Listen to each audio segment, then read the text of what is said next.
ဒီကောင်လေးရမနော်ဒီကောင်လေးကတော့ model လေးကတော့2004ပဲဖြစ်ပါတယ်အပြင်ပိုင်းဘာညာတာတကာလေးကတော့ရှယ်ပဲနော်ကဲအသက်ကရှင်းမယ်ကျွန်တော်ဘာမှပြောခဲ့ဒါလေးကတော့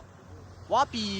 မျိုးရတဲ့နေရာဖြစ်ပါတော့ကဲရှုခင်းလေးကတော့ရှယ်လာတယ်ဗျာရှယ်လာနော်ကဲနေရာတော့ဝင်လာပြီဖြစ်ပါတယ်ကဲဒါလေးတွေနောက်မှရင်ထားမယ်ကဲကျွန်တော် guide မစ်ဆက်ပေးမယ်နော်ဒီကောင်လေးက2004ဖြစ်ပါတယ် second hand လေးဖြစ်ပါတယ်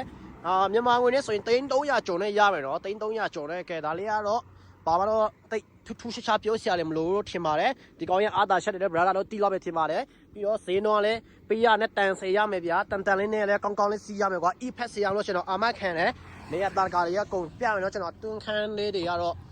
ကဲဒီမှာကတော့ထန်ခုံပေါမယ်နော်ဒီနောက်မှာထန်ခုံပေါမယ်ကျွန်တော်ကဒီအတွန်းခန်းရှိုးထားဖြစ်ပါတယ်ကဲအတွန်းခန်းရှိုးလို့မပြီးသေးပါဘူးနော်ဒါအတွန်းခန်းနဲ့နော်မကက်ဘာညာတာကာလိမ့်ပေးဖြစ်ပါတယ်ကဲရှက်လက်ပြမယ်နော်ပိုလီဘတ်နဲ့ပါရတာကာတွေကတော့ကဲယုံကြည်စွာအားပေးလို့ရပါပြီနော်မိုင်းပေါက်ကားကြီးဖြစ်ပါတယ်ကဲစီယန်ရှာလိုက်ဆို24နဲ့ရောက်ဖို့ဖြစ်ပါတယ်ကဲနေဝေးလေးပို့ပေးရပါတယ်ကဲကားလေးကိုကျွန်တော်ဘာမှပြောတော့ကဲယုံကြည်စွာမလို့ရပါပြီအားပေးမှုအထူးပဲကျေးဇူးတင်ရှိပါတယ်ခင်ဗျာ